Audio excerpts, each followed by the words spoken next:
Hey everyone, and welcome back for another deep dive. So have you ever imagined getting a sneak peek behind the scenes at NASA? Like someone's about to spill the tea on a super cool mission to the moon. But that's exactly what we're doing today. So get this, NASA's teaming up with Firefly Aerospace for a mission to the moon, and they're aiming to get there by 2028. But here's the thing, we're not just talking about any ordinary lunar landing. We're going to be exploring some seriously mysterious formations. They're called the Gruet-Wissant domes. Now picture this granite on the moon. Yeah, you heard that right, granite. The kind of rock we usually think of when we talk about continents and oceans here on Earth. So the big question is, how do these domes form without plate tectonics or tons of water? I mean, that's what makes the moon so different from Earth, right? It's a total lunar mystery, and I am so ready to dig into it. Are you ready to break this down for us? Absolutely. I'm excited to dive into this. It's a puzzle that has scientists scratching their heads. And that's what makes this mission so fascinating. If we find evidence that these domes really are made of silica-rich lava, similar to granite, it could completely change our understanding of how the moon formed and evolved. But you know what's even more exciting? This mission is a stepping stone towards something even bigger, a sustained human presence on the moon. Wow, that is a truly mind-blowing thought. Lunar outposts or maybe even lunar cities someday.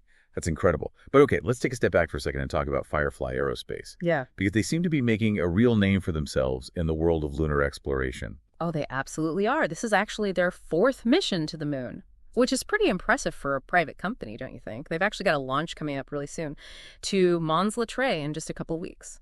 And then 2 more missions in 2026. One of which is heading to the far side of the moon. So this partnership with NASA through the Commercial Lunar Payload Services Program, or CLPS as it's called, it's really shaking things up. It's opening up all sorts of new opportunities for more frequent and more affordable missions to the moon.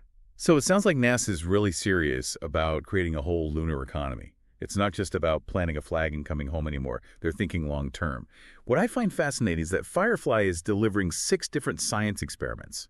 To the Gruet-Wissant domes, that's a lot of science packed into one mission. It is. And each experiment brings something completely unique to the table.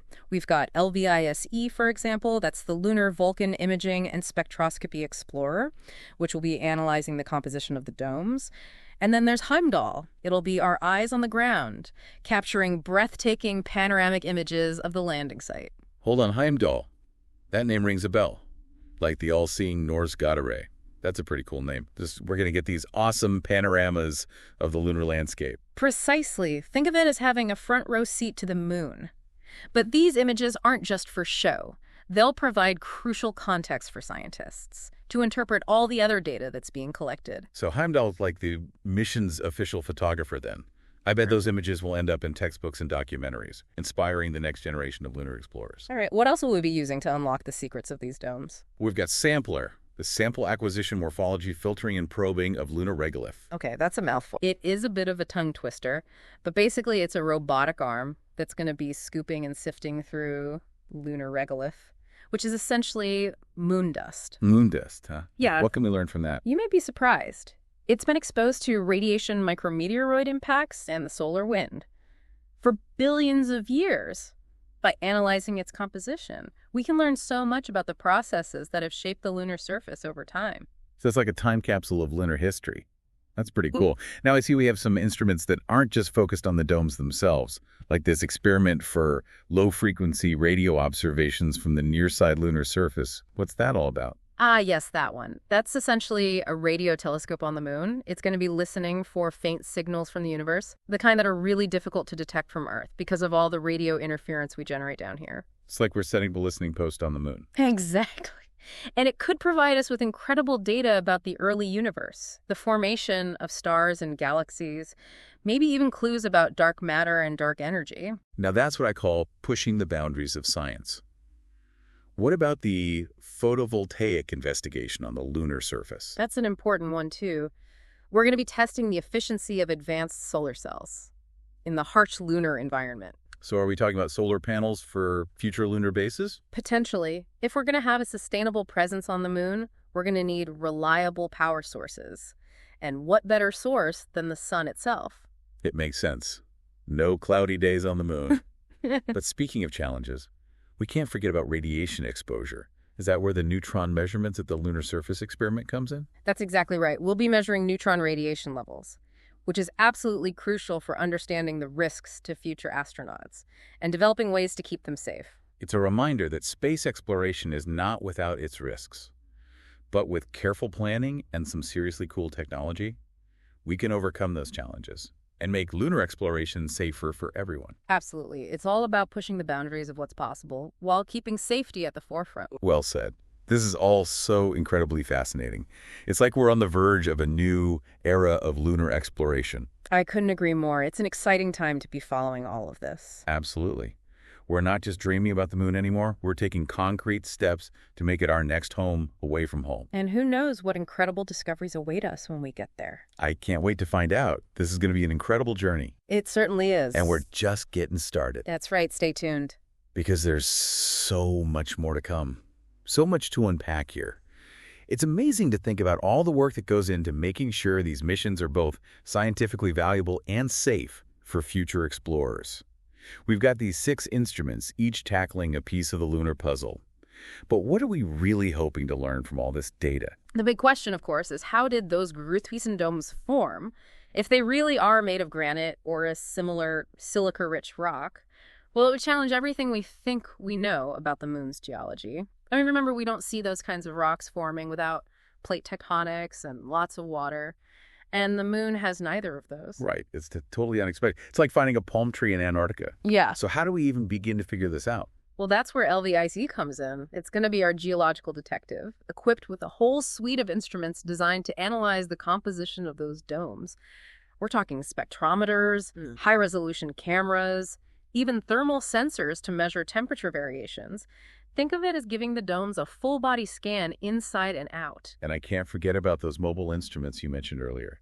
Tiny robots, like little lunar rovers, crawling all over those domes gathering data. It's straight out of a sci-fi movie. It really is some pretty amazing technology. Having those mobile instruments means we can get a much more complete picture of the dome's structure and composition. We won't be limited to just what's right in front of the lander. That makes a lot of sense.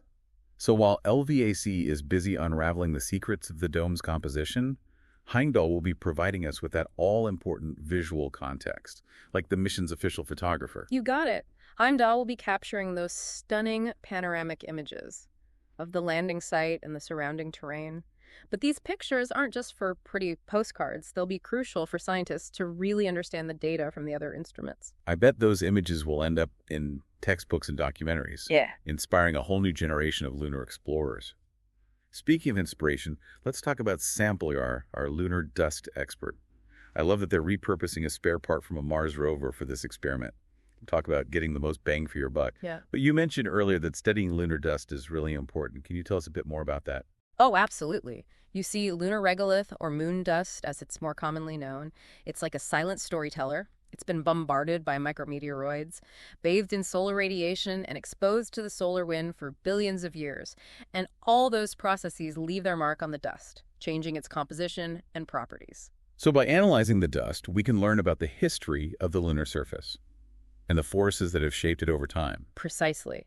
Sampler will be digging into that history, helping us understand how the lunar environment has evolved and what challenges future lunar explorers might face. It's like saying you can learn about a city's history by studying the layers of dust and debris that have accumulated over centuries. Fascinating. We've talked a lot about the instruments focused on the domes themselves, but what about the experiments that are looking at the bigger picture, like the low-frequency radio observations experiment? Ah, yes, that one. That experiment is all about listening to the whispers of the universe.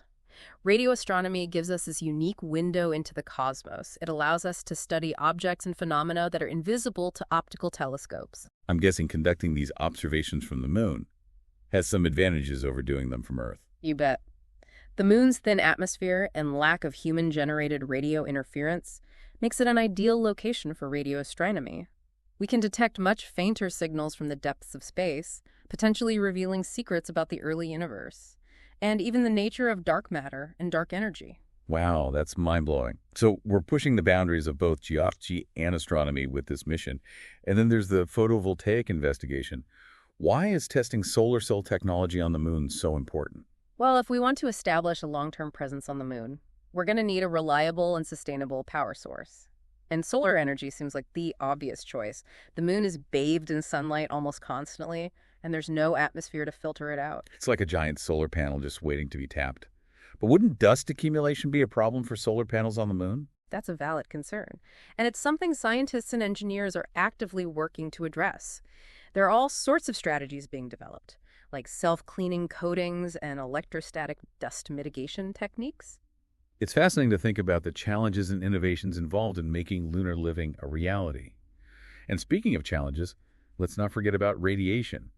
That's where the neutron measurements experiment comes in, right? Exactly. That experiment is all about assessing the radiation risks to future astronauts. Neutrons are a particularly harmful form of radiation, and understanding the levels present on the lunar surface is crucial for developing effective shielding and safety protocols. It's a reminder that venturing into space always involves risks. But with careful planning and cutting-edge technology, we can mitigate those risks and make lunar exploration safer for future generations. Couldn't agree more. It's all about pushing the boundaries while prioritizing safety. You know, it's incredible to think about all the work being done, not just to explore the moon, but to actually make it a place where humans could live and work. Yeah. Like this mission to the Gruthers and Domes, it really feels like we're at a turning point. I think you're right. It's a shift from just visiting the moon to actually establishing a presence there. And the CLPS program is playing a huge role in that. By working with private companies like Firefly, NASA is helping to create a sustainable lunar economy. It's encouraging innovation and making these missions more frequent and affordable. It's like we're seeing the birth of a whole new space industry, with everyone working together to unlock the potential of the moon. It's pretty exciting stuff. Oh, absolutely. There are so many possibilities. Just imagine lunar resources being used, scientific outposts buzzing with activity, maybe even lunar tourism becoming a thing. We could see new technologies being developed, new scientific discoveries being made, the expansion of human civilization beyond Earth. It sounds like science fiction, but it's becoming more and more real every day. And it all goes back to those Gruthers and Domes. Let's say for a moment that these formations really do defy all expectations. What kind of impact could that have on our understanding of the moon, and maybe even the solar system as a whole?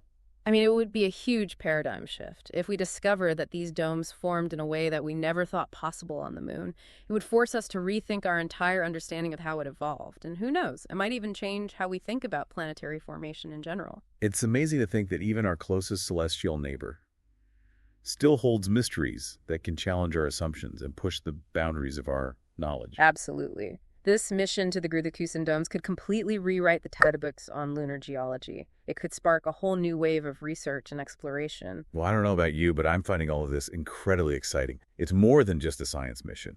It's about human ingenuity, our drive to explore, and our fascination with the cosmos. I completely agree. There's something truly inspiring about venturing beyond our home planet, about pushing the limits of what's possible and searching for answers to questions that have intrigued us for centuries. It makes you realize that we're living in an extraordinary time for space exploration. We're not just passive observers anymore. We're becoming active participants in unraveling the mysteries of the universe. We are, and that's what makes this mission and all the missions to come so exciting. They remind us that we're part of something much bigger than ourselves, and that there's still so much out there left to discover. Well, that just about wraps up our deep dive into this incredible mission to the Gruthers and Domes. We've covered a lot of ground today, from the mysteries of lunar geology to the future of human space exploration. And I hope you're leaving with a sense of wonder and excitement about what the future holds. Be sure to check out the show notes for links to more information. And as always, keep looking up and keep exploring.